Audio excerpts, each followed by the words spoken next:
Carlos estudió en la Universidad de Guanajuato, ahí obtuvo su doctorado y ha hecho un montón de postdoctorados, después en Colima, en España, incluso ha trabajado con premios Nobel.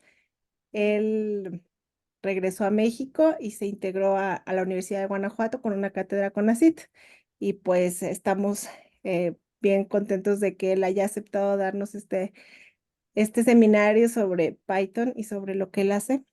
Gracias, Carlos. Adelante. Muchas gracias, Xiomara. Gracias por la invitación. Es siempre un placer para mí participar en esta clase de eventos.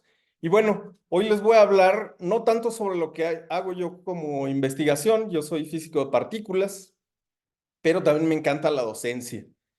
Y en los últimos años he involucrado a Python en mis proyectos de docencia. Básicamente, uso muchísimo Python para dar mis clases. Y afortunadamente el verano pasado tuve la oportunidad de dar el laboratorio avanzado de la maestría en física que ofrecemos aquí en la Universidad de Guanajuato, en León, y compilé una cantidad significativa de material de lo que he dado en mis cursos en Python. Yo les voy a hablar en particular de un proyecto sobre exoplanetas. Permítanme abrir aquí el pizarrón. Entonces llamo a este proyecto Explorando exoplanetas con Python. El material que les voy a presentar a continuación lo pueden encontrar en mi repositorio personal de GitHub, que es este. Se los voy a apuntar acá en el pizarrón. Es github.com/Vaquera Araujo, con un guión en medio. Ese es mi repositorio personal. Y acá tengo pues varios proyectitos. Hoy vamos a trabajar en el repositorio. Déjenme poner el repositorio, su versión inicial. Entonces tengo varios proyectitos. Este es el más importante, el laboratorio avanzado del año pasado que ofrecí, donde hay varios temas. En particular, dividí el proyecto en dos partes, un primer módulo de proyectos simbólicos y numéricos que están enfocados sobre todo en física, sobre todo en mecánica clásica, mecánica cuántica, teoría de grupos y que son los cursos que normalmente doy en la Universidad de Guanajuato. Y tengo un segundo módulo que me parece que es más interesante para ustedes, más dirigido a todo público, que es una introducción a la ciencia de datos y a Machine Learning. Y esto es lo que les voy a presentar hoy. En particular, durante el desarrollo de este proyecto, que fue hecho en colaboración con Berta Alicia Domínguez Díaz y Andrea Lagunes Kern, y con la colaboración de todos estos estudiantes que me ayudaron a armar el repositorio, nos dedicamos a trabajar en una base de datos en particular, que es esta que está en este link, que corresponde a esta página. Entonces, esta es la base de datos del satélite Kepler que busca exoplanetas. Y en esta tabla de datos, pues están todos los objetos de interés para ese satélite, las cantidades que han medido para estos objetos. Aquí está, por ejemplo, el periodo orbital en días de este objeto alrededor de su estrella, el parámetro de impacto, otras cantidades físicas. Pero bueno, este proyecto, no se asusten, no es de física, es más bien de qué podemos hacer con ciencia de datos sobre esta base de datos. Y en primer lugar, pues hay que discutir un poquito las cantidades físicas que vamos a encontrar aquí. Entonces, lo primero que tenemos que definir es qué es un planeta en general. Un planeta es un objeto que orbita a una estrella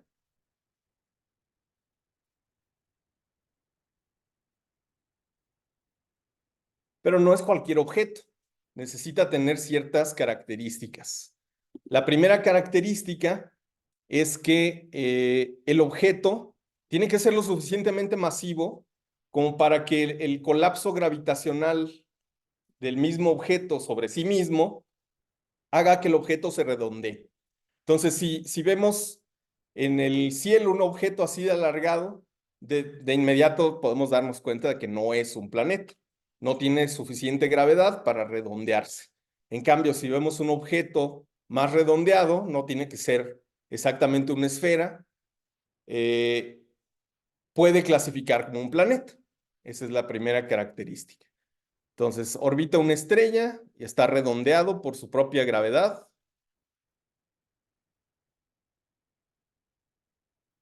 Y además, otra característica que le pedimos a los objetos astronómicos para que sean planetas, pues es que no sean estrellas, que no emitan, que no tengan demasiada masa como para que el mismo colapso gravitacional genere energía por reacciones termonucleares. Entonces, los planetas tienen que ser objetos apagados, tienen que ser objetos que no emiten radiación por procesos nucleares como las estrellas. Entonces, orbita una estrella, pero no es una estrella.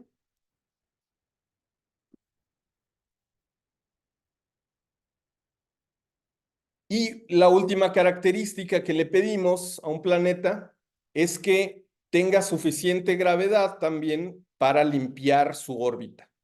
Es decir, que en su órbita no debe haber otros objetos que entorpezcan su andar, por así decirlo. Por ejemplo,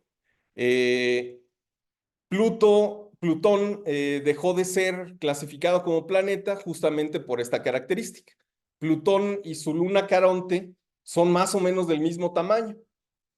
De hecho, el centro de masas común alrededor del cual estos objetos giran, Caronte y Plutón, está fuera de Plutón. Entonces, eso indica que claramente Plutón no ha despejado su órbita.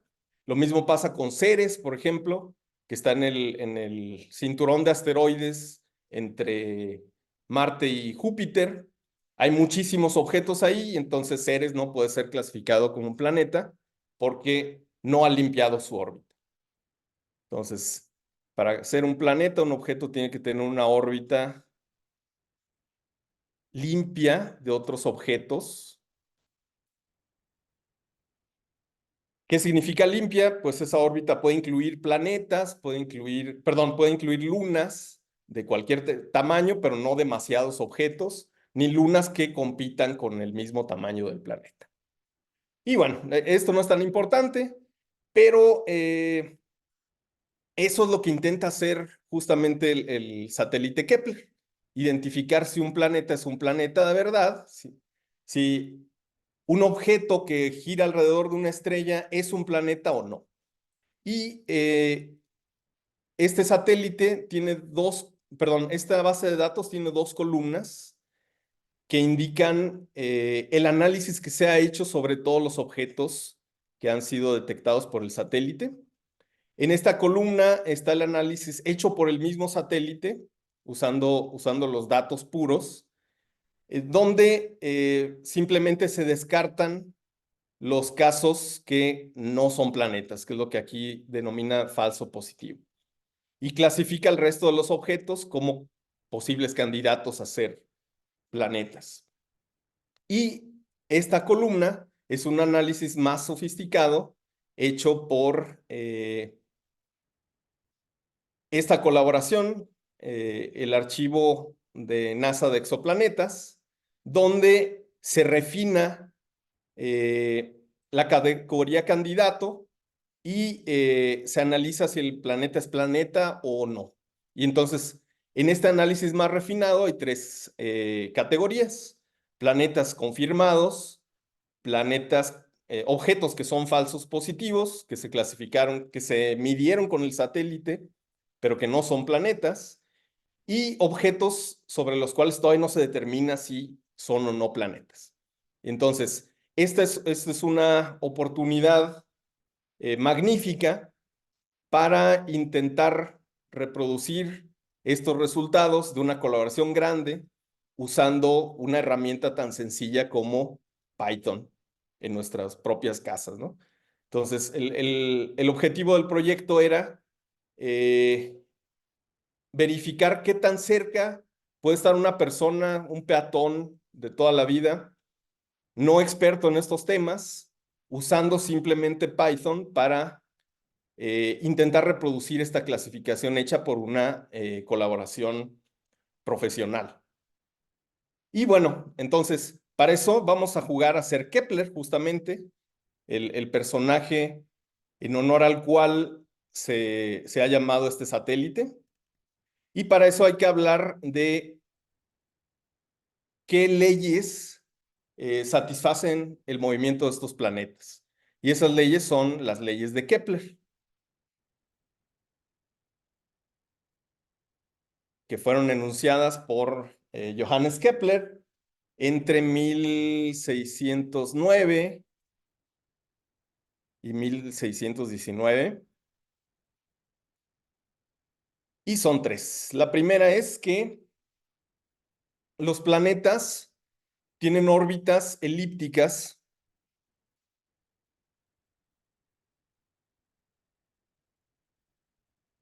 con su estrella, en el caso de los planetas del sistema solar, el Sol, en uno de los focos.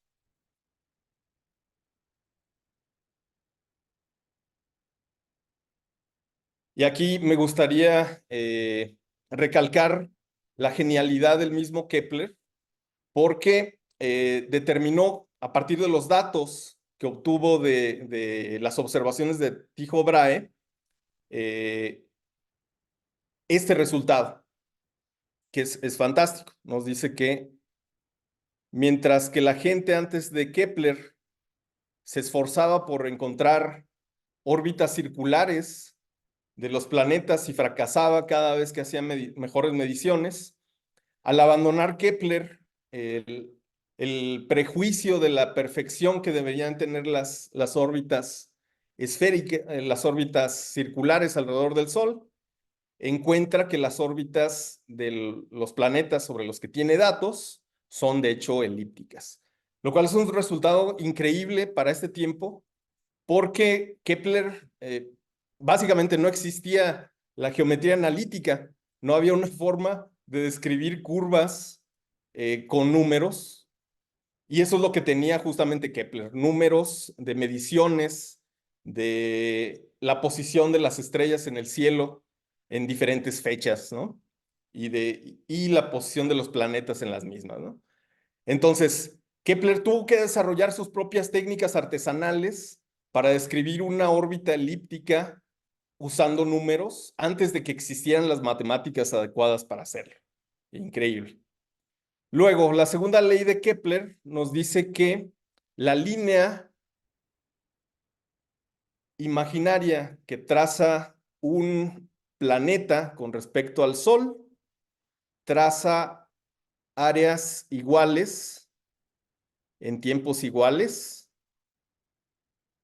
en su órbita.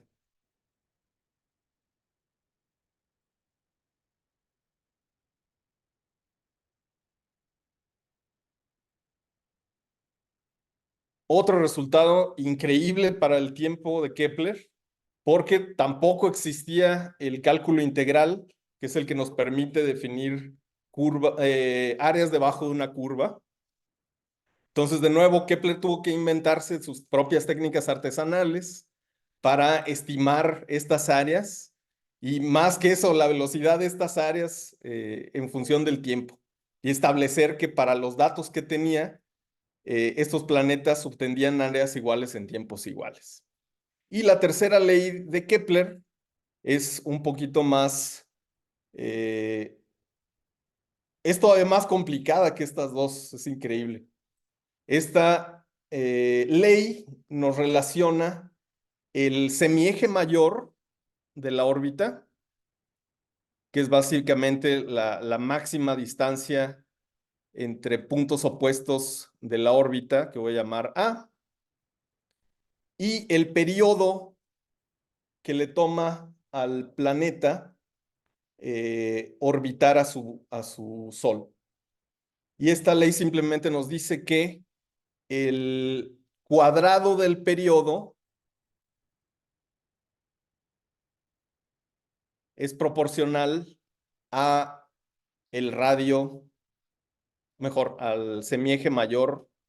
El semieje es la mitad de esta distancia, de la distancia máxima, perdón, entre puntos opuestos de la órbita. Es proporcional al cubo de este semieje mayor.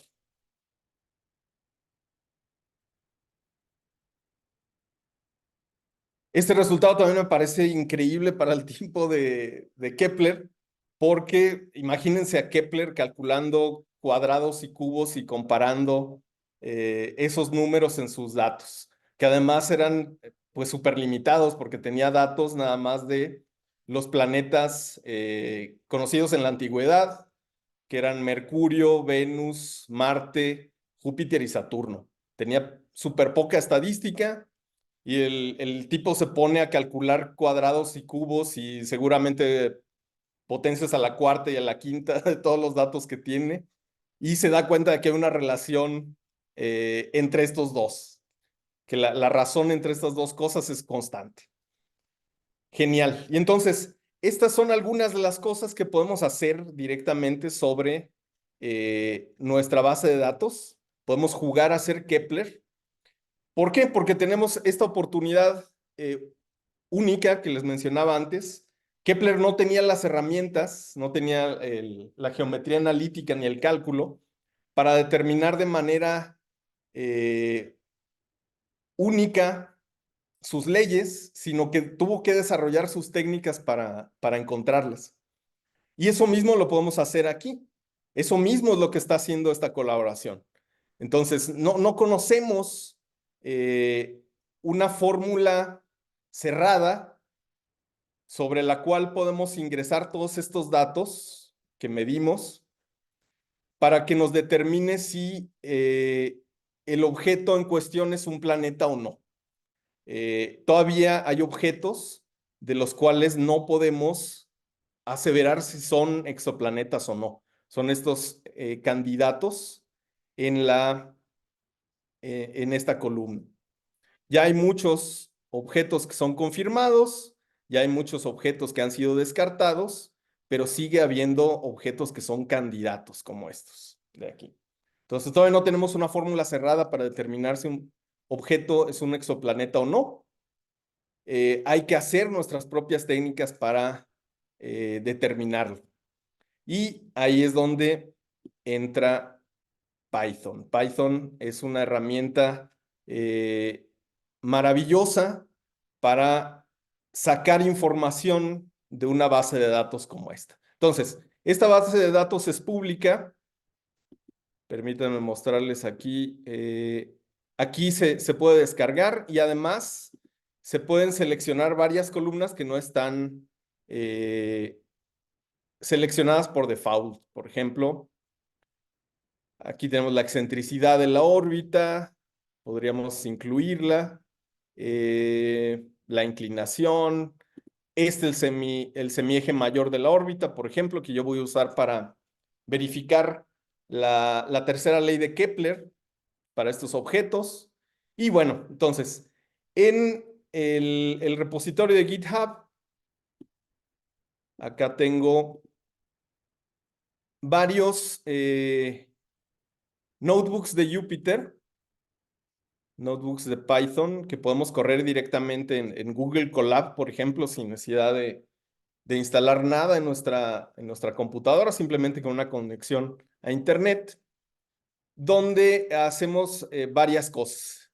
El primer notebook es el análisis exploratorio de los datos, la limpieza de la base de datos y visualización de datos numéricos. Hay otro notebook donde analizamos el teorema del límite central. Aquí nos pusimos a jugar con la estadística que podemos hacer con todos los datos que están en la base. Otra cosa que se puede hacer son pruebas estadísticas de hipótesis que podemos hacer sobre los datos. Luego tenemos un notebook para mostrar cómo esta base de datos incorpora la tercera ley de Kepler, dado que los objetos observados por este satélite son exoplanetas y tienen que satisfacer esta ley. Y luego usamos algunas técnicas de Machine Learning para probar la clasificación, para intentar reproducir la clasificación hecha por la colaboración de la NASA y ver si una persona común y corriente, usando Python en Colab y con los datos de la base de datos, puede acercarse a dar una clasificación exitosa como la de la colaboración profesional. Y bueno, también hicimos algo usando clasificación sin supervisión, pero yo creo que no me va a dar tiempo de mostrarles todo. Entonces aquí les dejo todo el material para que se pongan a jugar con él cuando gusten. Es público y todo el mundo puede usarlo y modificarlo a su gusto. Entonces, comencemos con el análisis exploratorio de los datos. Esto ya lo corrí, lo voy a volver a correr simplemente para mostrarles algunas cosas. Lo más importante es la herramienta de Python que nos permite manipular estas bases de datos, se llama Pandas, y aquí la importamos con un alias que es PD, simplemente, para no estar escribiendo Pandas todo el tiempo que invoquemos a esta herramienta. Vamos a usar la base de datos acumulativa de objetos de interés del satélite Kepler, que les mostré acá, y lo podemos cargar directamente de la página web. No es necesario que bajemos a la base de datos y la carguemos localmente en nuestra computadora. Pandas es tan poderoso que la puede pedir directamente de la página web. Este es el encabezado de la base de datos, las primeras 5 renglones y las cantidades que invoqué, las cantidades que le pedí a la base de datos que me mandara, que son el identificador del objeto, su nombre en la colaboración, la disposición del objeto, que es la clasificación de si es un objeto confirmado, es un objeto descartado o es un candidato, todavía no sabemos si es o no es planeta. Y aquí cargué puros parámetros físicos, que es lo que me interesa. Me interesa jugar a hacer Kepler y ver si con las mediciones físicas de esos objetos podemos determinar si los objetos son o no planetas. Por ejemplo, aquí tenemos el periodo del objeto, el parámetro de impacto, que es también una distancia esencialmente, eh, la duración, la profundidad, y por ejemplo, acá tengo, esta es la temperatura en equilibrio, este es el PRAD, el radio planetario, la insolación, etcétera. Todas esas son cantidades físicas. Y pues lo primero que podemos hacer es hacer estadística y visualización de estas cantidades. Pero lo primero que tenemos que hacer es limpiar la base de datos, porque típicamente no hay base de datos pública que esté completamente limpia. Por ejemplo, aquí muestro los renglones que están incompletos en esta base de datos. Por ejemplo, para estas cantidades el parámetro de impacto, la profundidad, el radio planetario, la temperatura de equilibrio. Hay muchas entradas que despliegan un not a number como resultado. Simplemente nos dicen este not a number que estos renglones están incompletos en la base de datos. Y entonces, el objetivo de un estudio profesional es darles sentido incluso a estos renglones incompletos, intentar extraer la máxima información de la base de datos. Pero en una primera aproximación siempre podemos deshacernos de esas entradas incompletas en la base de datos y eso se logra simplemente con un drop NA. Esta es la herramienta de Pandas que nos permite limpiar de esta manera más ruda nuestra base de datos. Y aquí, por ejemplo, guardo la base de datos limpia, que ya no contiene esas entradas que no son números. Y aquí podemos hacer, pues, estimados de locación de variabilidad, por ejemplo, una cantidad que sería el radio planetario. Entonces aquí selecciono simplemente el radio planetario en nuestra base de datos y podemos calcular, por ejemplo, la media, la mediana, que son medidas de tendencia central. Aquí, por ejemplo, en esta distribución, estas medidas no coinciden absolutamente. Y, por ejemplo, esto nos está diciendo que hay un sesgo muy grande en la distribución. Entonces, si quisiéramos usar la media como medida de tendencia central, quizás nos conviene tirar los datos que están en las colas. La media es muy sensible a los datos extremos. Y entonces, por ejemplo, podemos usar una media truncada, quitando, aquí, por ejemplo, le voy a quitar el 20% de las colas. Y, por ejemplo, esta medida ya se parece más a la mediana. Todavía no coinciden del todo, todavía la distribución es muy sesgada, pero ya puedo usar esta media truncada como medida de tendencia central más creíble, como la mediana. Los estimados de variabilidad son, por ejemplo, la desviación estándar, el máximo y el mínimo. La diferencia entre ambos también nos da una medida de la dispersión. Los percentiles, por ejemplo, el primer cuartil se encuentra aquí y el tercero se encuentra acá. El rango intercuartílico es la diferencia entre esas dos cosas.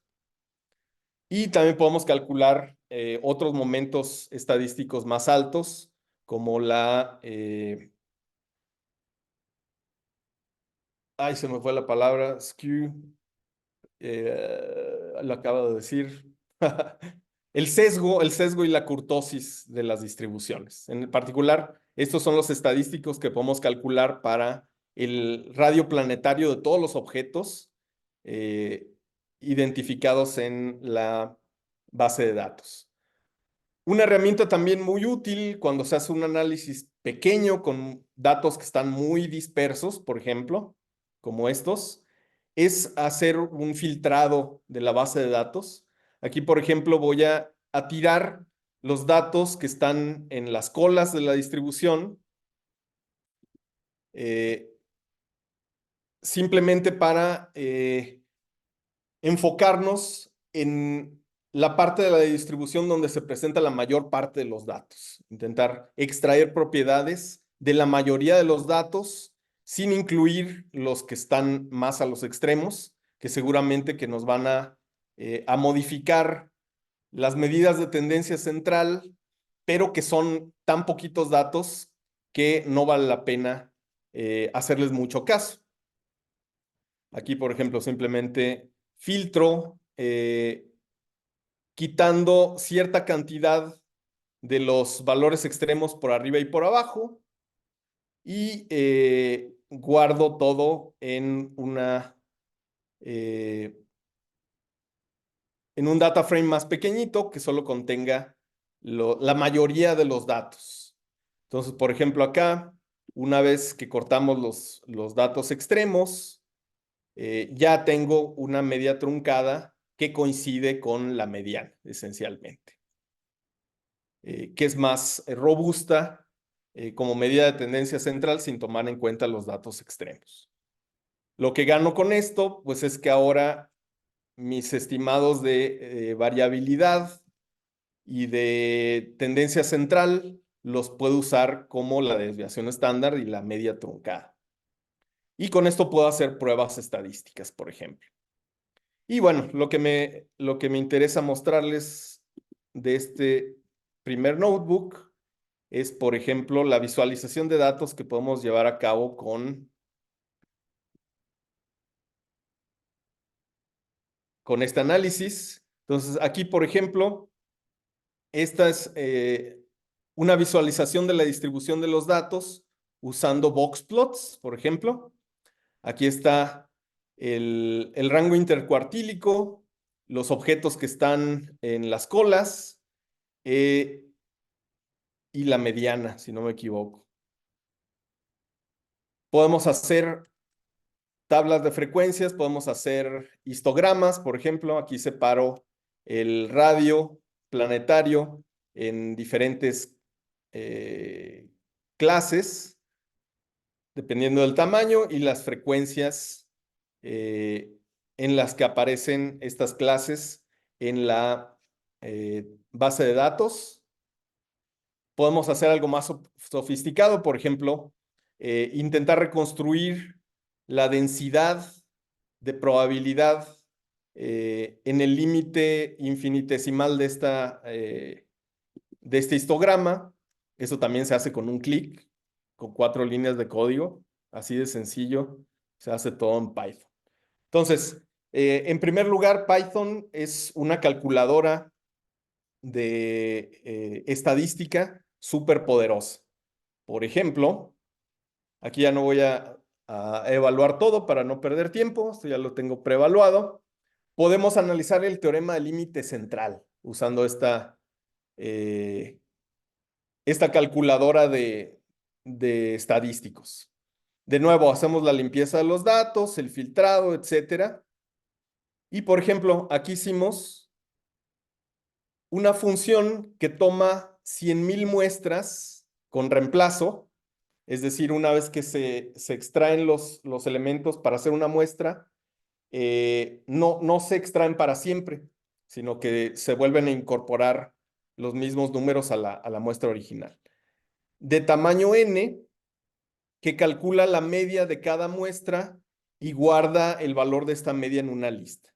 ¿Qué es lo que se espera? De acuerdo al teorema de límite central, que la media de las medias coincida con la media de la población, y eso es lo que encontramos aquí, y que la distribución de estas medias sea una distribución normal. Entonces, este es el ejercicio que hicimos en este segundo notebook. Tomamos un montón de muestras de nuestra base de datos, en este caso de nuevo para el radio planetario, calculamos la media de cada una de esas muestras y mostramos su distribución. Y efectivamente, aquí se puede ver que la media de las medias tiene una distribución que se aproxima muy bien a una distribución normal y que la media de las medias coincide con la media de la población total. Para verificar qué tan cerca está esta distribución de una distribución normal, podemos calcular el sesgo, que es 0 para una distribución normal, y la kurtosis relativa, que en este caso es también 0 para la distribución normal. La kurtosis pura, la kurtosis absoluta, es 3, si no me equivoco, para la normal.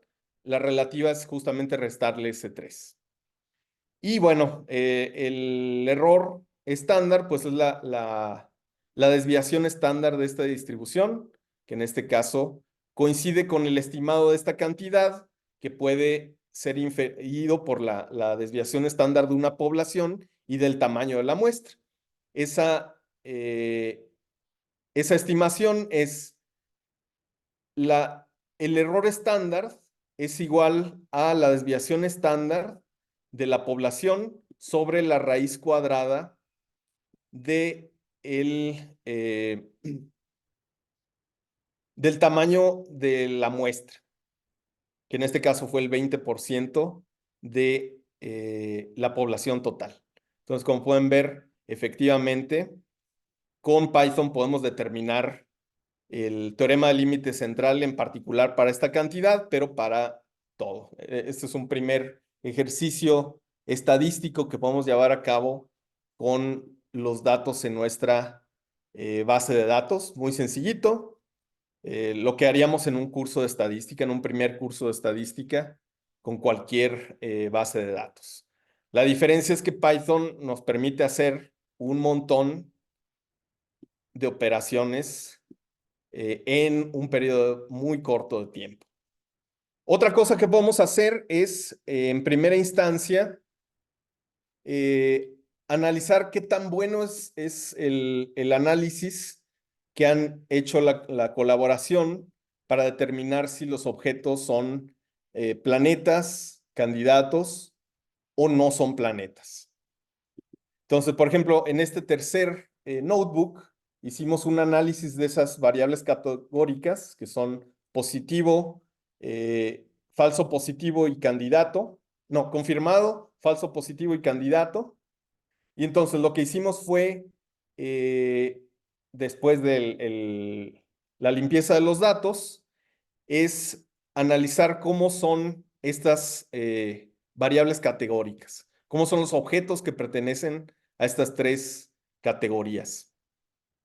Y bueno, lo primero que uno puede hacer es justamente determinar la medida de tendencia central y las medidas de dispersión de estas categorías. Y aquí, por ejemplo, nos damos cuenta de la dificultad de discernir si los candidatos son planetas o no, porque esta distribución se parece mucho a la distribución de los planetas confirmados, y en cambio los falsos positivos tienen una medida de dispersión muchísimo más grande que los planetas confirmados. Entonces, aquí lo que podemos hacer es hacer varias visualizaciones de los datos. En particular aquí hicimos un gráfico de cómo son estas categorías para la variable radio planetario. Y pues sí, se ve que las distribuciones son muy diferentes entre sí, las de los planetas confirmados y la de los falsos positivos. Y sin embargo, las de los candidatos no son significativamente diferentes a la de los planetas confirmados. Entonces, aquí, por ejemplo, podemos hacer pruebas estadísticas para adoptar o descartar hipótesis, por ejemplo. En particular, después de una limpieza de los datos y de tirar los objetos en las colas para para un primer estudio, calculamos, por ejemplo, las medias truncadas al 20% de las tres categorías y resulta que viven esencialmente en el mismo rango, en el mismo orden de magnitud, entre 1.8 y 5.5 radios terrestres. Esta cantidad está en radios terrestres. Y aquí, por ejemplo, nos enfocamos en las desviaciones estándar de los planetas confirmados y los candidatos que también están muy cerca. Entonces aquí, este es un ejercicio muy simple que podemos hacer, es probar hipótesis sobre estas poblaciones. Por ejemplo, podemos hacer un test de Lavín que prueba la hipótesis nula de que todas las muestras en las clases confirmadas y candidatas vienen de poblaciones con variancias iguales. Entonces, el resultado de este test lo podemos leer del estadístico de Lavín o del p-value, que es básicamente la probabilidad de que el resultado de este análisis sea debido a puro azar. Y en particular, si esto es bien artesanal como lo que hizo Kepler. Uno lo que tiene que hacer es proponer un intervalo de confianza. Por ejemplo, el intervalo de confianza del 99% significa que si el valor de este p-value, de este estadístico, es menor que 0.005, entonces podemos rechazar la hipótesis nula. En particular, aquí la hipótesis nula fue que estas clases vienen de poblaciones con variancias iguales. Como este resultado es tan pequeñito en comparación con este, entonces a este nivel de confianza podemos decir que no, que es una mejor hipótesis pensar que estas dos clases vienen de poblaciones con variancias distintas. ¿Qué significa eso? Que son distintas clases, esencialmente.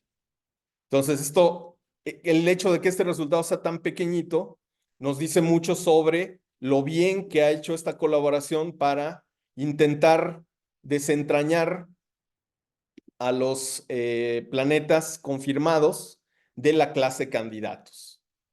Entonces, esta colaboración tiene bastante claro que los objetos que viven en la clase confirmada son bien diferentes a los que viven en los candidatos. Luego, podemos hacer una generalización de la prueba TED-Student. En este caso, podemos hacer la Welch, que no asume que las varianzas son iguales. Es muy similar, pero no asume eso. Ya vimos que la mejor hipótesis es no asumirlo. Y ahora podemos adoptar otra hipótesis nula. La hipótesis es que las medias para los radios de los planetas confirmados y los candidatos son la misma y lo único que difiere es la varianza, por ejemplo. Esto también se puede llevar a cabo con una línea de código así de sencillo en Python. Ya Python contiene este t-test en una función y simplemente hay que pasarle los parámetros adecuados. Y de nuevo, podemos probarlo a 99% de intervalo de confianza y el resultado de esta prueba de nuevo nos arroja un estadístico p-value tan pequeñito que nos dice que efectivamente podemos rechazar la hipótesis nula de que las medias de estas dos poblaciones son iguales.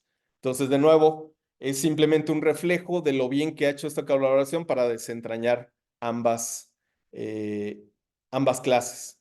Sin embargo, podemos hacer otra hipótesis nula de que la media de los radios de las clases confirmadas, por ejemplo, es ligeramente grande que la de la clase candidato. Eso lo podemos ver aquí en estos gráficos. Entonces queremos ver si la hipótesis de que la media de esta clase es mayor que esta nos puede decir algo sobre las poblaciones. Y por ejemplo aquí esa hipótesis, esa prueba que también podemos llevar a cabo con un t-test, falla. En este caso el p-value es casi 1, entonces no podemos rechazar esta hipótesis. Correcto, entonces, ¿qué significa eso? Que la clase confirmada efectivamente tiene, al parecer, un radio medio mayor que la clase candidata. Y bueno, estos son solo algunos ejemplos de lo que podemos, de las pruebas estadísticas que podemos llevar a cabo con esta base de datos. En el cuarto notebook tenemos a la tercera ley de Kepler. La tercera ley de Kepler en este caso ha sido utilizada justamente para calcular el semieje mayor a partir del periodo orbital, pero aquí lo que vamos a hacer simplemente es jugar a hacer Kepler e eh, intentar reproducir la tercera ley con los datos de la base de datos. Entonces, lo primero que podemos hacer es una tabla de correlación, por ejemplo. entre las cantidades involucradas, que en este caso serían el periodo, el semieje mayor y la masa del objeto. En este caso es la masa de la estrella alrededor de la cual orbita el objeto. Como la relación no es lineal, entonces obtenemos una correlación, pero no es perfecta. Entonces, ese es uno de los méritos de Kepler, que se dio cuenta de que estas relaciones, estas cantidades no están relacionadas de manera directa, de manera lineal, sino de manera cuadrática y cúbica. Entonces, lo que vamos a probar es la tercera ley de Kepler, que nos involucra al periodo orbital, al semieje mayor y a la masa de la estrella. Y para ponerla de forma lineal, pues simplemente tomamos el logaritmo de esta expresión en cualquier base. Aquí usé base de logaritmos naturales y ahora nos queda una relación lineal. Simplemente hacemos la limpieza de los datos como lo hicimos antes y calculamos los logaritmos de estas cantidades y ahora sí obtenemos una relación lineal perfecta, de la cual podemos extraer con una regresión lineal que también se lleva a cabo de manera súper simple en Python. Aquí, por ejemplo, conviene separar las cantidades que vamos a comparar linealmente en varios sets. Por ejemplo, un set de entrenamiento y un set de prueba para que en el set de entrenamiento hagamos la regresión lineal y usamos el test de prueba para ver qué tan buena es esa relación. Aquí, por ejemplo, el test de prueba es el 30% de los datos totales. Y bueno, la regresión lineal, como les decía antes, se implementa en una línea en Python, súper simple, y los resultados de esta regresión son los coeficientes de estas cantidades. En particular, este 2.98 corresponde al 3 de la potencia cúbica del semieje mayor y esta cantidad corresponde al coeficiente cuadrático del periodo en la relación de Kepler. Y simplemente podemos usar la parte de prueba de nuestros datos para ver qué tan buena es esta relación y resulta que la relación es buenísima, como era de esperarse. Mientras más cercano a 1 sea este estadístico R cuadrado, mejor es la relación. Y bueno, ya para terminar, en el último notebook, lo que intentamos hacer es intentar reproducir la clasificación hecha por la colaboración a partir de los puros datos físicos. Esto es literalmente jugar a ser Kepler. Vamos a tomar los datos puros y usar clasificadores con Machine Learning para intentar discernir si el objeto es planeta o falso positivo. En este caso, vamos a trabajar con las clasificaciones que ya sabemos que son correctas. Planetas confirmados y objetos que no son planetas. Y entonces, existen muchos clasificadores en el mercado. Ustedes probablemente los van a estudiar en algún momento. Y bueno, aquí vamos a hacer una batalla de todos esos clasificadores. Un clasificador muy simple es la regresión logística, que podemos usar si tenemos dos categorías binarias, en este caso, planeta o no planeta. Y esta es una regresión que toma todos los datos de nuestra base de datos, todos los datos físicos, integra e intenta arrojar un valor 1 en el caso de que el objeto sea un planeta o un valor 0 en el caso de que no lo sea. Déjenme nada más checar si sí use 1 o 0. Pero bueno, no importa. Es uno o el otro. Y bueno, entonces, por ejemplo, en esta regresión logística, este es el resultado de nuestro test. Resulta que con esta línea de código, Python es capaz de atinarle esencialmente al 84% de los planetas confirmados con una sola línea de código. Así de poderoso es este análisis. Claro que se pueden hacer cosas mucho más sofisticadas. Esta es, por ejemplo, la matriz de confusión que nos dice que también le atinamos a los resultados correctos, que son los que están en la diagonal. Si dijimos que son falsos positivos cuando son falsos positivos, o si dijimos que son planetas cuando son planetas, y los objetos que están fuera de la diagonal son nuestros casos donde cometimos errores. Entonces voy a enfocar más sobre un estadístico que es la precisión. En este caso es la cantidad de positivos verdaderos que obtuvimos sobre el total de positivos, los verdaderos y los falsos. Si no me equivoco, déjenme checar eso. ¿Cómo definimos la precisión? Pero es esencialmente eso. A ver, por aquí la tenía. Pero bueno,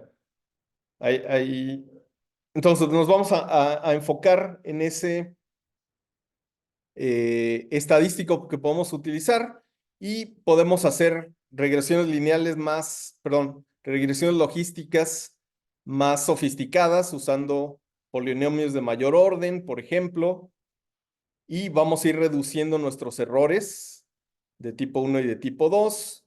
Aquí, por ejemplo, con una regresión logística segundo orden, obtenemos el 95% de precisión y un 0.86% de exactitud.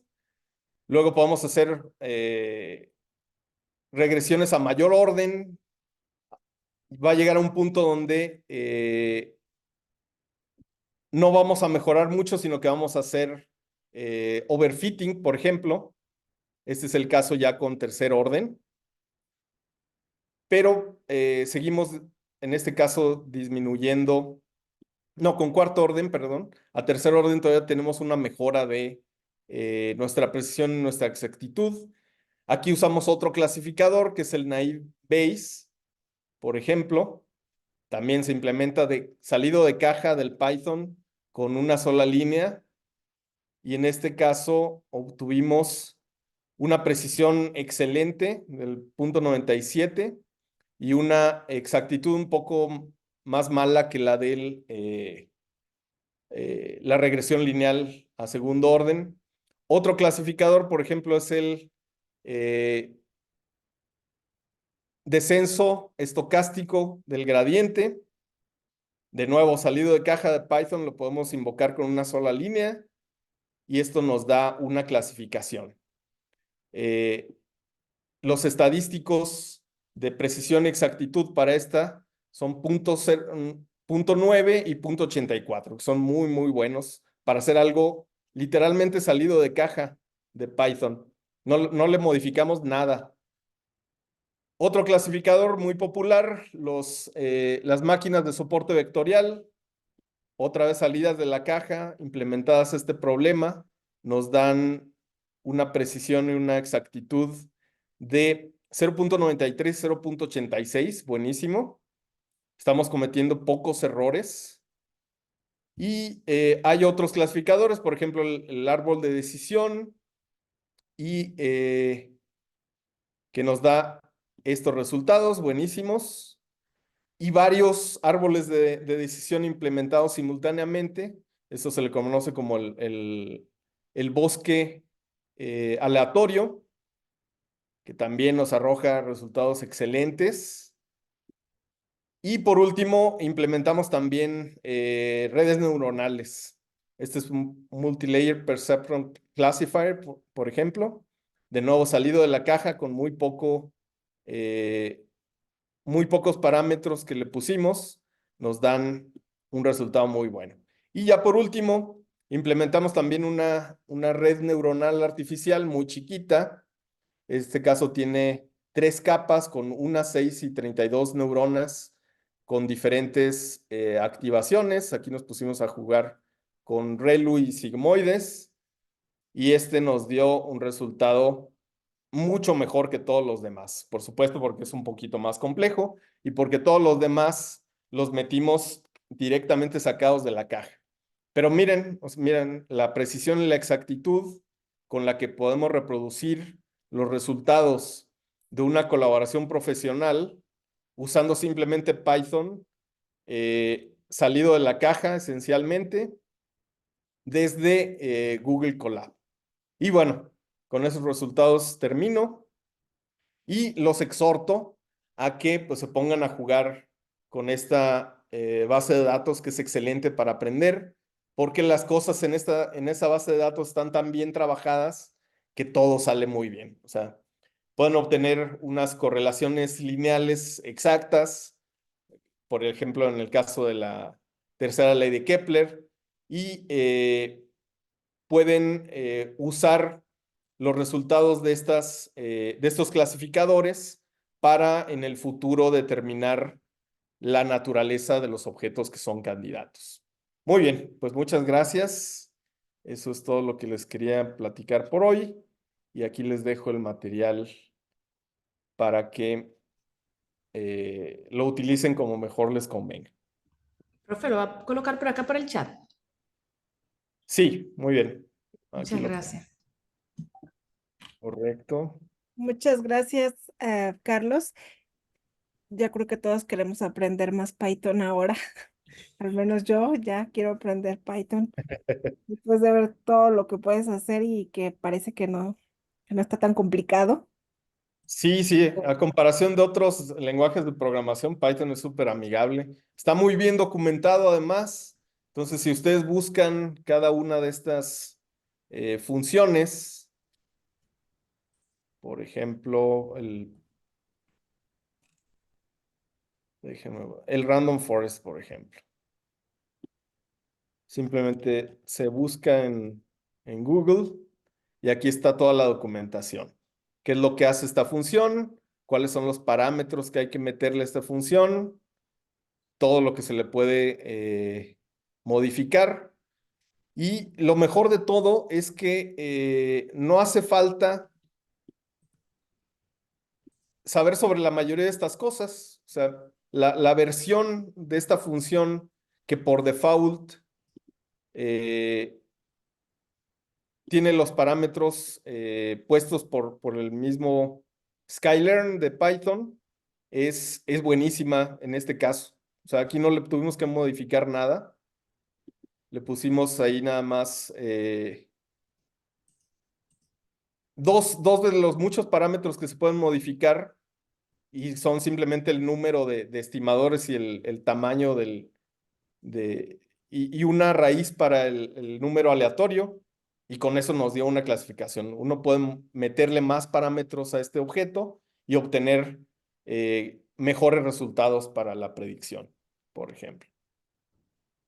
Entonces, échenle un vistazo a todo lo que hay aquí y pónganse a jugar, porque está muy divertido. Profe, ah, Adelante, Erika. sí, sí, gracias, profe. Maestro, quería preguntarle, para acceder a estos Google Colab que usted ha presentado Sí, del uso de cada uno de los logaritmos de Machine Learning, por ejemplo, bueno, a través del link que usted envió, ¿cómo hacerlo? sí, Porque estaba tratando de entrar y no lo veo. correcto. Entonces, entras aquí al GitHub y Ah, son entiendo. estos hipervínculos. Ok, Esto te manda directamente al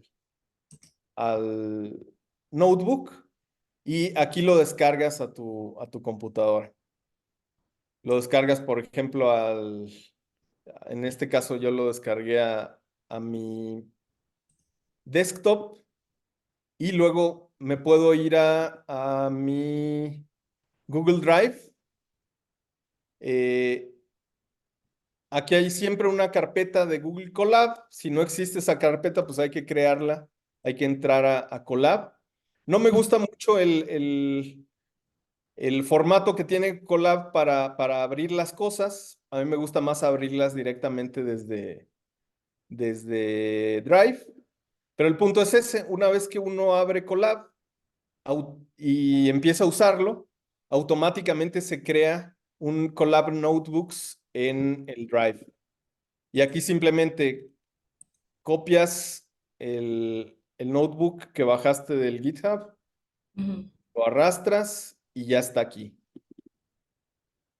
Le das doble clic y Colab lo debería abrir inmediatamente. Y aquí lo puedes correr ya línea por línea. Acá, por ejemplo, tengo muchas sesiones abiertas, entonces tengo que cerrarlas. Nada más te permite 3, pero con 3 es mucho más que suficiente para hacer magia. Ah, ok, muchísimas gracias, profe. Un placer. Chicos, ¿más preguntas?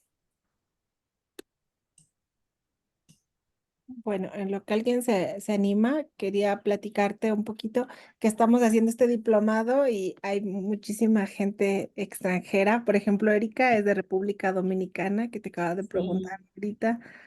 Tenemos a chicas de Venezuela, de Centroamérica, de México.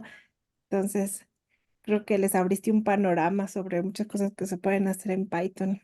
Muy bien, y acá también les voy a dejar mi correo electrónico en el chat para cualquier duda. Siempre que necesiten consultar algo, me tienen a sus órdenes.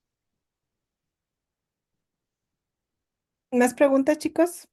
As- ya está. Oye, Carlos, si uno quiere aprender Python, más o menos en cuánto, y si uno le va a echar muchas ganas, más o menos en cuánto tiempo crees tú que puede uno aprender?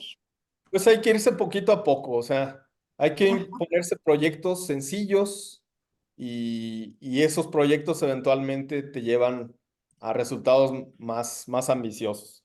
Entonces yo, por ejemplo, empecé justamente en la pandemia. Yo Ajá. ya tenía mucha experiencia usando matemática, por ejemplo. Eh, pero Python en particular, empecé con los cursos que me tocaron en línea en la pandemia, porque me di cuenta pues que Ujú, tenía a mis estudiantes aquí en la computadora, entonces podía mostrarles lo que puedo hacer en la computadora y no me gustaba usar matemática porque no todos los estudiantes tienen licencia. Entonces, la ventaja que tiene Python es que es gratis y que no necesitas instalar nada. Todo está aquí en el Colab. Eh, y entonces, lo que me propuse yo fue hacer proyectitos simples. Por ejemplo, me tocaba dar clase de mecánica clásica y me propuse derivar las ecuaciones de movimiento del péndulo simple a partir del lagrangiano en Python, por ejemplo. Y ahí me puse a ujú. buscar cosas, etcétera, etcétera. Pero bueno, lo que más conviene es tomar un curso, sin duda. Yo les recomiendo, por ejemplo, Ajá. acá tengo algunos libros que están muy buenos de Python. A mí como físico, pues a mí me gusta mucho que se llama Effective Computation in Physics, que es un panorama general de todo lo que puede usar un físico de Python para proyectos en general. Entonces, este es sobre Python, pero dirigido sobre todo a científicos. Este, Mm, por ejemplo, es de Python para ciencia de datos. Este es más de estadística y aborda no solo Python, sino también R, el lenguaje R de programación para estadística. Y este también me gusta mucho, también es para ciencia de datos, Python Data Science Handbook. Pero bueno, en general, todo lo que venga de esta editorial es buenísimo. Está súper bien escrito, súper didáctico. Hay muchos cursos en YouTube que se pueden adaptar a las necesidades de cada uno. Hay que simplemente buscarlos y verlos. Y hay muchas otras herramientas. A mí me sirvió mucho tomar un curso del Banco Santander. Hay becas del Banco Santander que consisten en un curso gratuito, sobre todo es de ciencia de datos, y no solo está limitado a Python, sino a otros lenguajes de programación como Java y R, por ejemplo, etcétera. Ujú. Y esos están muy buenos también, los recomiendo ampliamente Qué para que bien. busquen las convocatorias. Sí. Bueno, tenemos una pregunta en el chat. Dice, muy buena charla. Pregunta en relación a la base de datos con la información de exoplanetas. ¿Se continúan actualizando y añadiendo más información de exoplanetas? Sí, sí, esta es una tabla acumulativa, entonces se va expandiendo conforme se analizan más datos y conforme se confirman más planetas o se descartan. Efectivamente, va evolucionando en el tiempo. Profesor, Sí, sí, doctor Vaquera, en esa misma pregunta, por ejemplo, cuando se actualiza la base de datos, pero ya usted comenzó a trabajar con una data que acabó de limpiar y hacer todo el procedimiento, pero que lo hace directamente desde la página de acá de la NASA, ¿se guarda separado o cómo lo hace para que sí, no interfiera la data nueva? sí, cada vez te van a salir resultados nuevos, cada vez que lo corras, si corres directamente de la base de datos. Si no quieres que cambien, entonces simplemente bajas tu base de datos, en este caso es un CSV, es un archivo de valores separados por comas, un archivo de texto de valores separados por comas, lo guardas y lo fechas. Y en lugar de cargar la tabla que se va actualizando, cargas la dirección de tu CSV de tu propia máquina. Y una pregunta, profe, bueno, doctor Vaquera, por ejemplo, o sea, ahorita indicó que unos 100.000 muestras, unas 100.000 muestras puede hacer directamente acá en Google Colab, por ejemplo. Pero Sí. si ya descarga la data bueno, en este caso también hacerla directamente en el Google Colab, ¿generaría más tiempo, menos tiempo hacer ese o igual? Menos, o sea, si trabajas localmente siempre va a ser menos. O sea, Mm. si quieres hacer un análisis muy pesado, pues lo más conveniente es no trabajar en Colab, sino que hacer una instalación de Python en tu máquina. Por ejemplo, la más recomendada es Anaconda, Así ya no, nos indicaron ejemplo. instalarla así. Correcto, y pues usar una máquina que tenga las mejores características de RAM y de procesador que tengas disponible. Pero para esta clase de proyectos, Colab es más que suficiente. Entendido. Y Sí, si quieres algo profe, más profesional, pues sí necesita más sí, recursos. Ujú. muchísimas gracias. Yo tenía, bueno, estaba anotando una lista de preguntas mientras usted estaba hablando, entonces no sé si. Dale, dale. Si nos da tiempo, Xiomara, sí. Sí, entonces, por ejemplo, en la limpieza de la base de datos, ¿qué tiempo le toma hacer esa limpieza? Un montón, eso depende mucho de cada base de datos. Hay bases de datos que están súper limpias, hay bases de datos que están muy incompletas, entonces eso sí es completamente artesanal. Tienes que identificar qué datos no te sirven, qué datos que aunque te sirven tienes que corregir, etcétera. Entonces sí, eso depende de cada base y depende Po- de cada análisis que necesites hacer. Por ejemplo, esta muestra de 100.000, ¿qué tiempo les tomó hacer la limpieza? La limpieza esta fue muy simple, o sea, lo puedo mostrar aquí en el primero, porque hay muy poquitas columnas que tienen valores incompletos y Ok. son básicamente las mismas, entonces lo único que tenemos que hacer aquí es tirarlas y ya, es así de simple. En algunos otros casos conviene donde tienes muchos datos muy dispersos que están incompletos. Entonces, por ejemplo, la gente le pone un valor directamente a esas casillas que no tienen entradas, que pueden ser la media de toda la columna para que no cambie el lugar de la media, la mediana, no sé. Siempre, hay muchísimas técnicas y son diferentes para cada base de datos, para el análisis que quieras hacer además. Ok, ok. Pero aquí la limpieza fue solamente esto, tirar los nota numbers y ya estuvo. Ah, entendido. Y bueno, hubo una prelimpieza también que es seleccionar las columnas que nos interesaban, porque hay muchas más columnas que no necesitamos. Ahora, profe, doctor Vaquera, por ejemplo, ya que han hecho las pruebas con redes neuronales y los demás algoritmos, entonces van a considerar continuar con la parte de redes neuronales que tienen mejor porcentaje de, o sea, de las líneas verticales que usted mencionó. Sí, o sea, me gustaría, este es un proyecto para estudiantes, optimizar los parámetros de los clasificadores para obtener la predicción de la colaboración. O sea, esto da para muchos cursos, o sea, un semestre, por ejemplo, les puedo pedir que optimicen la red neuronal, a otro semestre le puedo pedir que optimice el árbol de decisión, etcétera. Ay, Entonces, sí, hay mucho trabajo aquí por hacer. La misma colaboración no sabe cómo clasificar actualmente a los candidatos. Entonces, es un trabajo abierto completamente. muchísimas gracias, doctor Vaquera. Realmente he tomado nota Placer. y también guardé su correo electrónico para más dudas, por si acaso. Excelente. Gracias. Bueno, ya yo me quiero aprovechar un poquito. Una pregunta así en corto. Vale.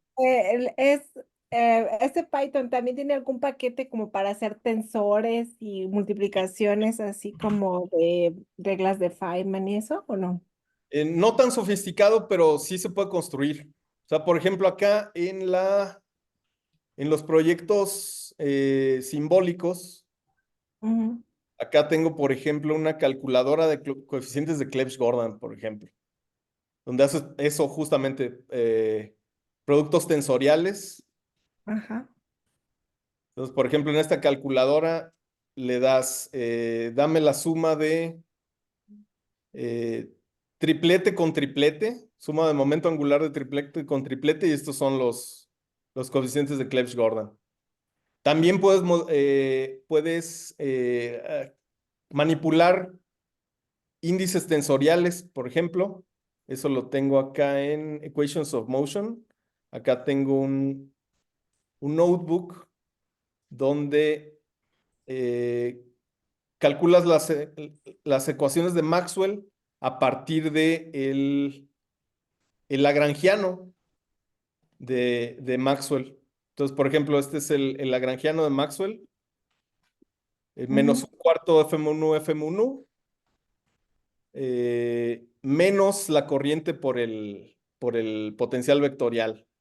Y con esta función te calcula las ecuaciones de movimiento. Entonces también puedo hacerlo simbólico. Claro que esto está mucho menos desarrollado. Hace falta que más gente le meta mano. Y ya para calcular reglas de Feynman, pues está más complicado, pero sí se puede.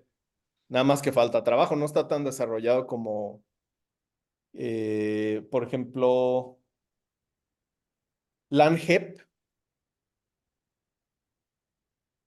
Aquí sí, explícitamente tú le das tu lagrangiano y te calcula las reglas de Feynman. Ok. Sí, bueno. No, pues hay que aprender Python. No ¿Ok? queda de otra. Bueno, pues muchas gracias, Carlos. Nos gustó mucho la plática. Creo que Gracias aprendimos por la mucho. invitación. Muy interesante, doctor. Gracias, gracias. Yes. Gracias, gracias a todos por haber asistido al seminario. Nos vemos la próxima semana. Otra vez, gracias, Carlos. Nos vemos. Nos Un vemos. Te, abrazo. Para. te hacemos llegar tu Gracias. constancia pronto.